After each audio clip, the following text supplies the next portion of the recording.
All right, welcome back and thanks for tuning in to another video. So today's video, I will be showing you the aftermath of me doing some weed killing and then the dethatching process.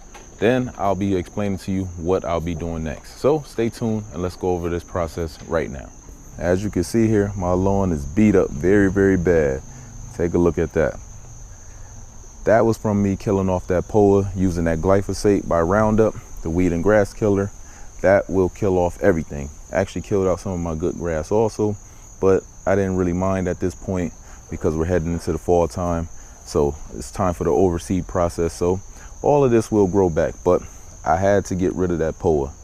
It was an eyesore. Anybody that's dealing with POA knows that it sticks out like a sore thumb.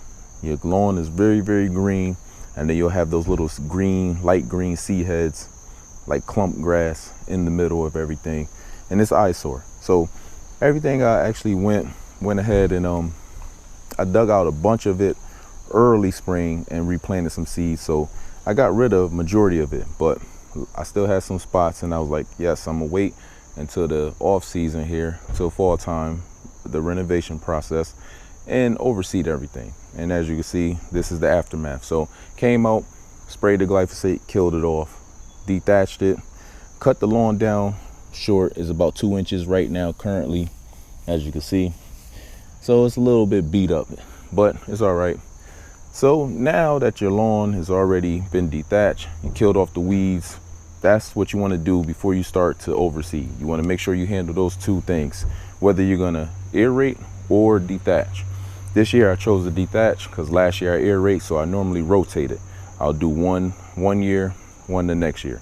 So this year was the dethatching process. Now that you got the lawn exposed like this, now you can go ahead and correct some areas that, you know, that need to be fixed. You don't have to go crazy. I'm not going crazy. I got a little bit of soil sand mixture here, just some topsoil, ideal for filling holes. I just want to level out some areas. A little bit of all-purpose sand here that you could just throw in there. That's going to help retain the moisture and help it drain a lot better. So you don't want to just throw soil down. You want to make sure you blend it in with a little bit of sand also, like 50-50. This was an area right here, kind of like a low spot, little dips in the lawn here, as you can see here. It's like a dip. So once I burned out everything, now I can see it a little bit better. And I always felt the dips when I actually mow.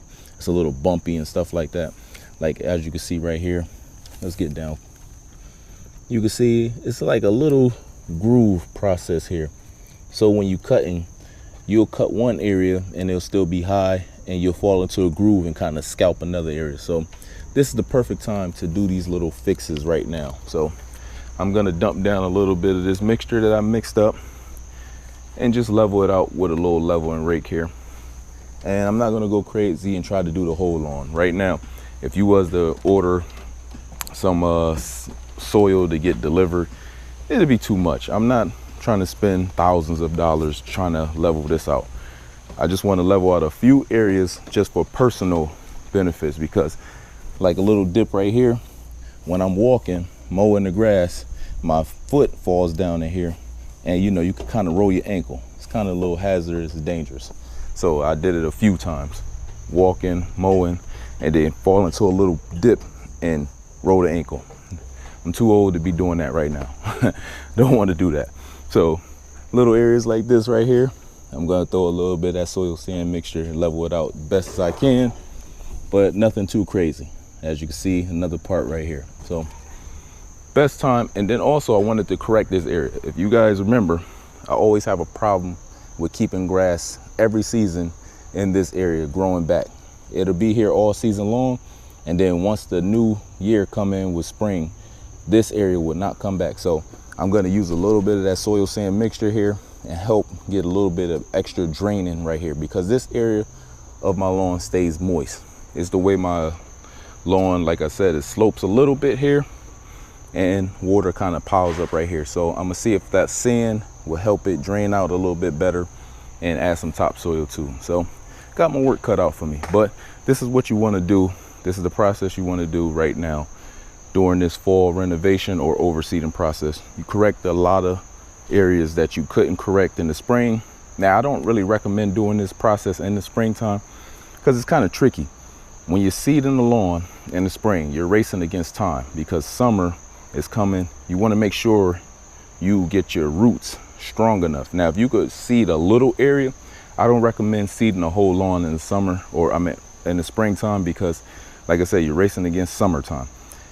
If them roots are not deeply rooted by summertime, they will burn out and that grass is not going to last. So spring is the second best time to seed, but fall is the best time to do it, because now you have fall, winter, and then spring, but you got that whole fall into early winter for your roots to establish itself and grow its strength, strengthen itself up, and you can fertilize it, mow it, and help it strengthen itself up. And then by the time next spring come, it pops back in. Excuse my voice. It's that time of the year.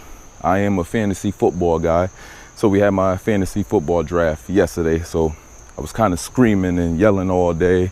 It was wild, so my voice is going in and out. It's a little raspy and stuff right now, so bear with me. So it's football time. And for everybody out there that know I'm a Cowboy fan, I'm hurting right now. I'm hurting. I don't know what Jerry's doing. I don't know. He got rid of my boy Parsons. I'm not too happy about it, but we got to move on. But I'm not happy. So just get back to the program, but y'all gonna tease me in the comment section. It's all right. Okay, so now we're at one of the areas that I'm gonna be actually leveling out. So I'm just gonna take some of this, just dump it out here. Like I said, you don't really need much. Just want to smooth it over just to get those little potholes. And all you got to do is just do this. Manual labor. But if you want to get it done, you'll get it done. No fancy machines needed right now. Just pour it out.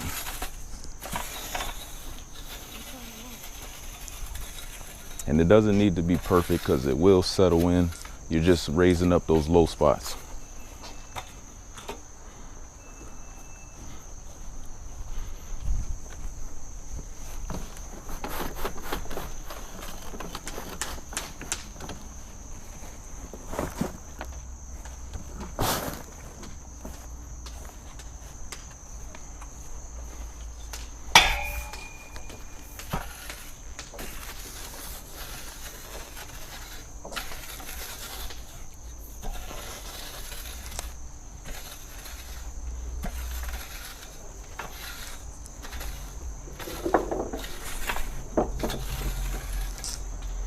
And just do it the best you can right now.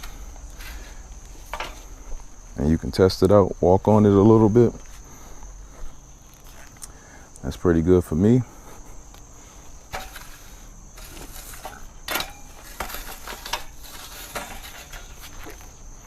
It covered all them little potholes in the ground there. So level out the rest of it.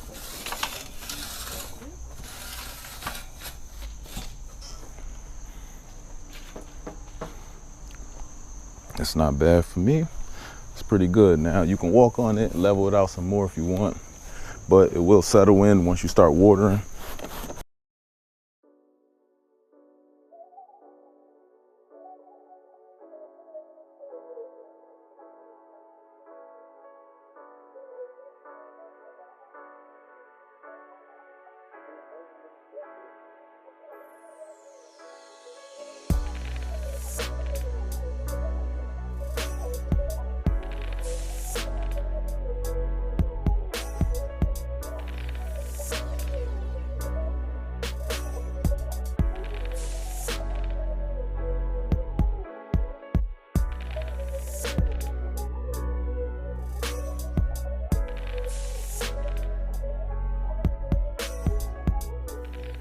All right, so now it's time for my grass seed to be put down. Now, this is the same grass seed I've been using. This is just a 25-pound bag by Lebanon Turf. This is the ProScape Professional Grass Seed. They supply Greenview grass seed with their grass seed. So it's the same grass seed I've been using. I just went and bought the big bag today. It's the Winning Colors Turf Type Tall Fescue blend. And this is all like the actual blend that it is in there. If you guys can see that, winning colors, all fescue. So same fescue that I'm going to be adding into the yard. You want to make sure you're blending in the same grass seed. You do not want to mix grass seeds because then you'll get an uneven look. You always want a uniform look. Now, when putting down your grass seed, you want to give yourself a chance to fight off weeds. So this is one of the options right here. You can buy yourself the Scott's Turf Builder Triple Action Built for Seed. I always use this when I'm seeding because it's a pre-emergent. It's going to give you about 3 weeks of coverage on fighting off weeds. It's going to create a barrier. So like I said, when you put down that contaminated soil, you're adding weed seeds back into your lawn. We just fought off weeds, so we do not want to add it back into the lawn. So you can use the granular. Now this is a starter fertilizer and a pre-emergent. This would, like I said, give you 3 weeks of coverage. Now you can find this at any big box store or online, so you can go grab a bag. Now this is the second option. This is Mesotrione by Liquid Harvest, basically Tenacity. This I bought on Amazon. Amazon has a bunch of them, different brands, but it's all Tenacity. Now this is a pre and post emergent weed killer. Same thing as this. This is Tenacity, the actual brand. This bottle is going to be a little bit more expensive, but both of these bottles are the same thing.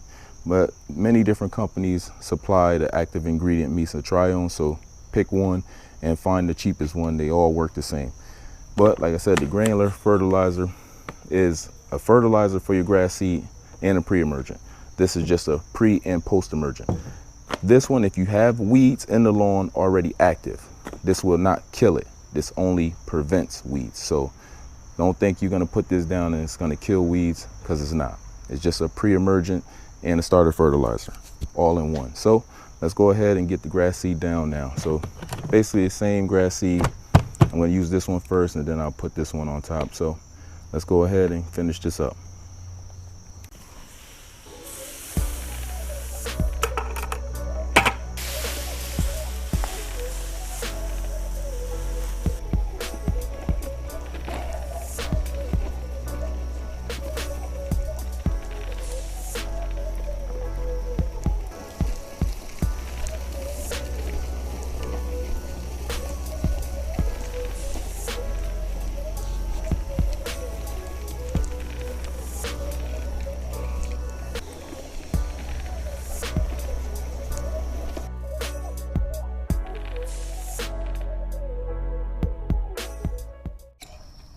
All right, so for all Scott spreader, when using this Built for Seed Scott's Triple Action, you're gonna be putting your spreader setting on 4.5. That's for all rotary spreaders. So, and then you're just gonna walk at a nice even pace. Now, when the weeds start to germinate, they will turn white and pinkish. Even your good grass also will turn a little bit of white and pinkish. So don't be alarmed. That's just the product, the chemical inside actually working. So you just walk at a nice even pace just like this. Hit your perimeters first, and then you're gonna go back and work on your way inside. So let's go ahead and finish spreading this product down so I can get you guys out of here. It's been a long day, but this is a process that needed to get done for a nice green lawn in 2026 of spring. So it starts now. Got everything done, leveled it out, overseed it, put down my starter fertilizer with Tenacity. So now only thing left to do is to water for the next 3 weeks, at least twice a day. You could go 3 times a day. That's even better. But a minimum of twice a day, that should help your grass seed germinate. And doing it this way with the liquid Tenacity, the Mesotrione, and the Scott's Built for Seed starter fertilizer pre-emergent, that will help your grass seed germinate weed free. I recommend using both. Both are going to give you 3 weeks of coverage, the liquid and the granular. So that's a total of 6 weeks of free, weed-free germination. So hopefully you guys enjoyed today's video. Please let me know in the comment section, are you using any of these products? If it helped you in any way, like the video, subscribe to the channel, and stay tuned for the results. So I'm excited, but this is going to get the yard prep for 2026. And plus, you want to make sure you're using these products because POA definitely germinates in the fall. So you want to make sure you're protecting yourself, but you got to oversee. So use one of these products. Trust me. I did it last year and I missed my pre-emergent, and POA, you see what I'm dealing with. So get it down now, and then we'll talk about another application of pre-emergent later on this fall. So stay tuned, take care, and get out on them lawns and get them together. So I'll see you again.